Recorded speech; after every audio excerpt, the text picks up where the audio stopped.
everyone, Seraphina Vance here. Welcome to Unsaid Things, where we strip away the most luxurious masks to witness the collapse of fake empires. If you're ready for a breathtaking game of intellect and cold justice, hit that subscribe button and let's begin. My father has a voice engineered specifically for royal reception halls. Deep, authoritative, carrying a frequency that forces everyone in the room to automatically bow their heads in silence. Growing up, I was completely manipulated by that voice. I believed every single philosophy he preached about who deserved to reign at the top and who was merely a low-level parasite at the bottom of society. It took me a very long time to realize that his grand illusion of power was actually nothing more than a masterclass in cowardice. Underneath the velvet blazers, the diamond membership cards, and the glowing letters of recommendation sent to U.S. senators, my father was a man deeply afraid. He was terrified that someone would one day look closely enough to see the rusted seams on his counterfeit throne. On a late October afternoon, right inside the VIP ballroom of the Crown Jewel, an ultra-exclusive private club in the heart of Manhattan, my father pointed his finger directly at my face in front of dozens of billionaires and ordered the chief of security to have me dragged out. At that exact moment, he had absolutely no idea that I had quietly signed the executive order to buy out the entire building 2 years prior.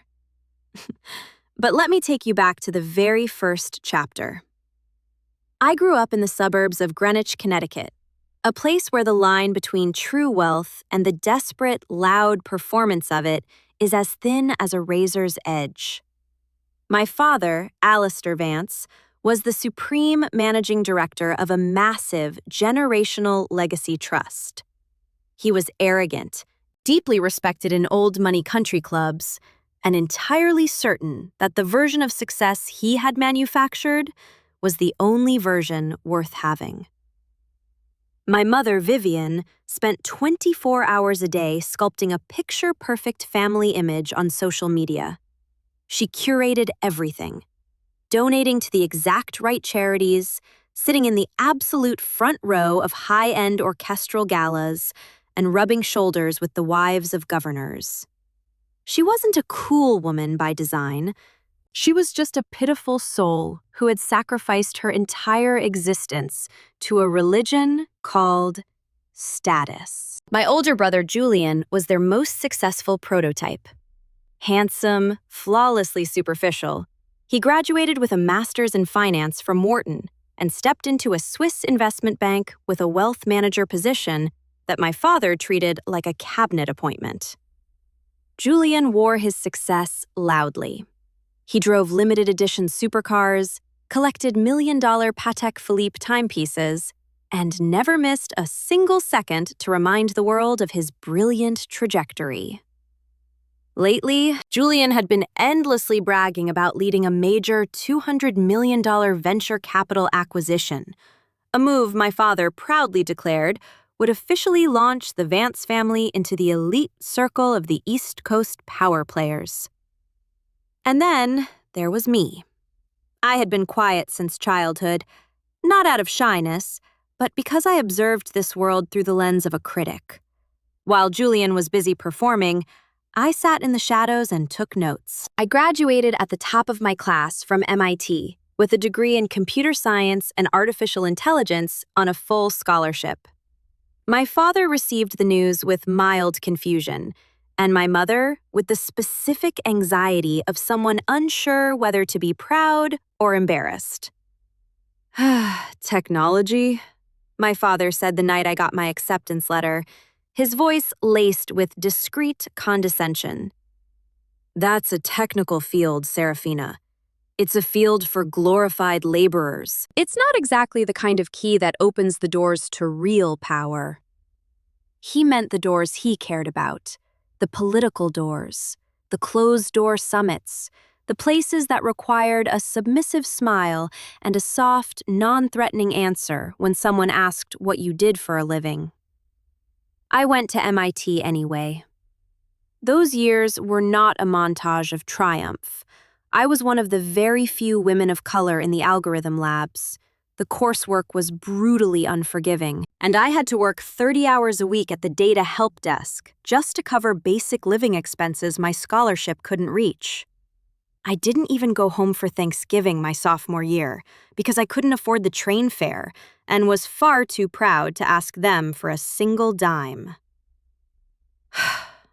Every time I did return home, subtle comparisons were already laid out on the Sunday dinner table like toxic appetizers. Julian got a promotion. Julian bought a penthouse in Hudson Yards. Julian just took mom and dad to the Crown Jewel, a venue so restrictive that only New York's highest-tier elite could secure a table. I graduated from MIT with absolute honors and founded Oracle Tech, a tech empire that created the core algorithmic operating system used to value and optimize global financial freight logistics. When my company was acquired by a massive banking alliance in a deal that valued us at $510 million, my personal liquid net worth skyrocketed by over $45 million post-tax, not including my retained equity shares. I chose to tell my family absolutely nothing. It wasn't deception for its own sake. It was something quieter and deeply protective. Because I understood that every time I brought a victory home, my parents would immediately use sharp, backhanded comments to suffocate it, shrinking it until it fit into the tiny, mediocre box they had built for me. My MIT scholarship was dismissed as nerdy math games.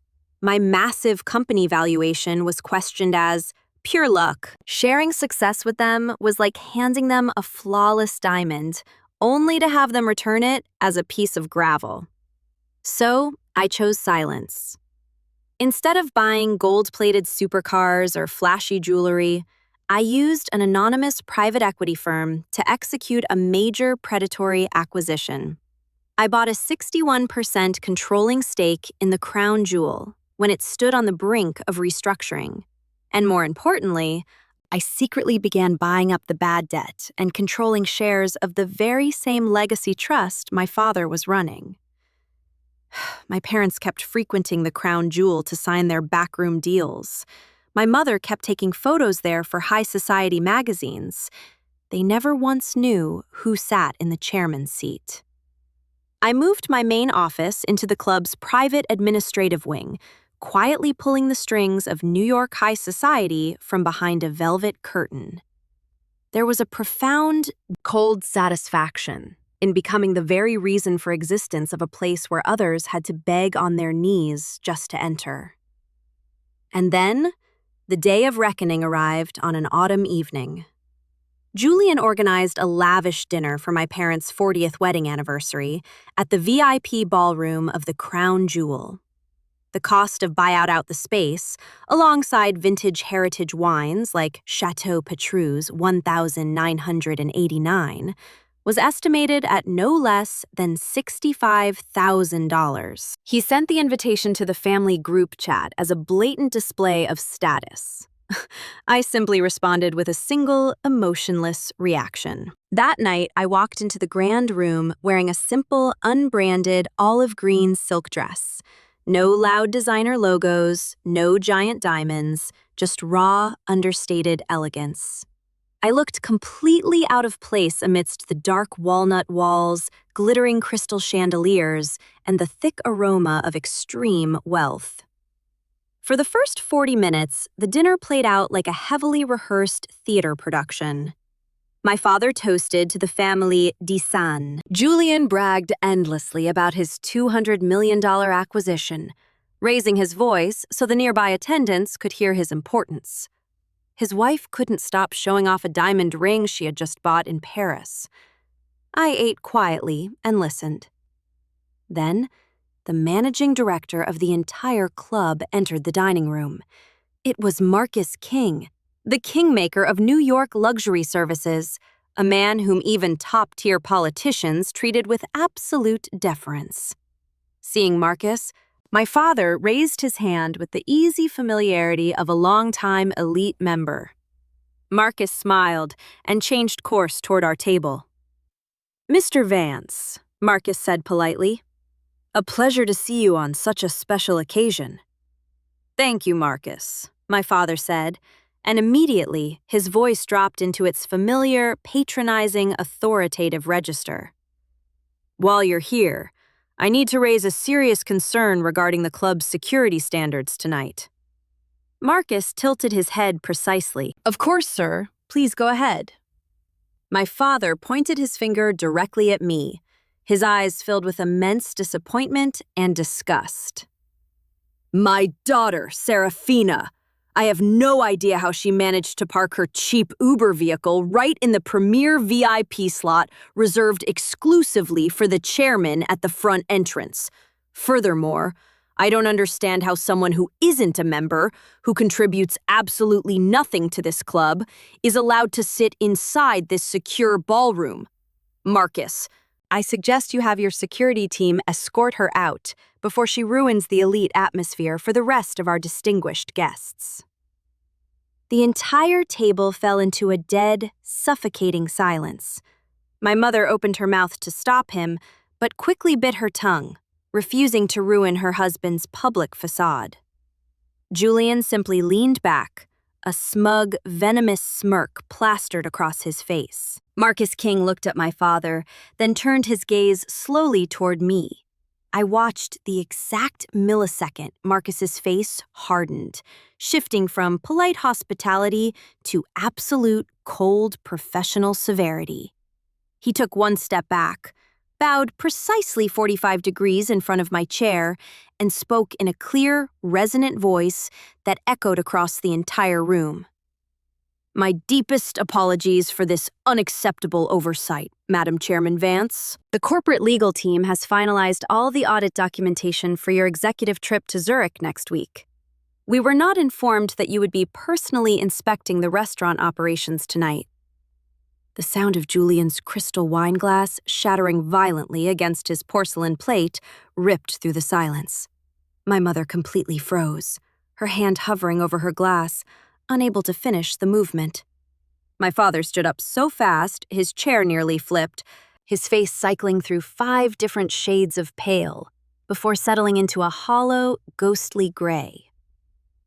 "Marcus, there must be a catastrophic mistake here," my father stammered, his regal authority completely dissolving. "This is Seraphina, my daughter. She's just a technical engineer." "Mr. Alistair Vance," Marcus said, turning to my father with eyes as cold as a scalpel.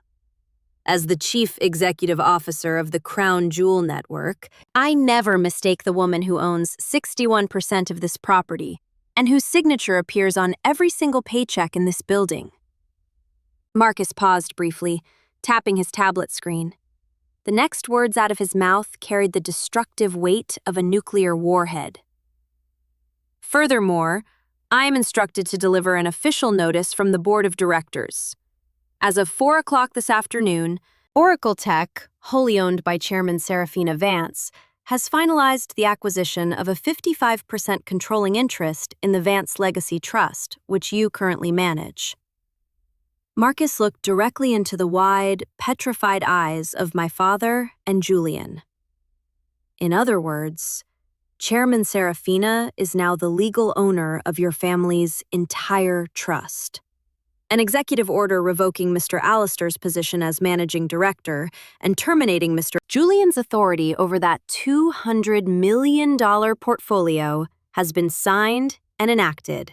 Consequently, all Centurion Black cards issued under the corporate trust name to your family have been frozen, effective immediately." Marcus King signaled a server, who stepped forward and placed a sleek, black crocodile leather bill presenter on the table. "The total invoice for tonight's private room and heritage wine selection comes to $65,000. Since your primary trust accounts are locked out of our system, please provide a personal credit card not affiliated with the trust, assuming you have a sufficient credit limit." The entire table drowned in a bottomless pit of absolute, raw humiliation. Julian's grandest career achievement vanished into thin air in a single breath. The Patek Philippe on his wrist suddenly looked incredibly cheap and pathetic. My mother stared at my father, who was desperately gripping the edge of the table just to keep his knees from buckling. "Seraphina, all of this belongs to you?" My father whispered, his voice cracking into jagged pieces. "You took everything. My entire life's work." I picked up my cloth napkin and folded it across the table, acting with the slow, unhurried ease of someone who possessed all the time in the world. I looked at the man who had been the ultimate terror of my childhood. I felt no anger, no petty triumph, just the terrifying calmness of a person who had completely outgrown their reach. Because when I was 22 years old, sitting on a second-hand couch in Midtown, working 3 back-breaking jobs to build my company, you looked at me like I was a stain on your precious family name. Every single step I took, every milestone I achieved, you and Mother stomped on it just to protect the fragile, fake illusion of power you created in your own minds. I realized a long time ago, Father, that I would never receive validation through your words, so instead, I chose to stay silent.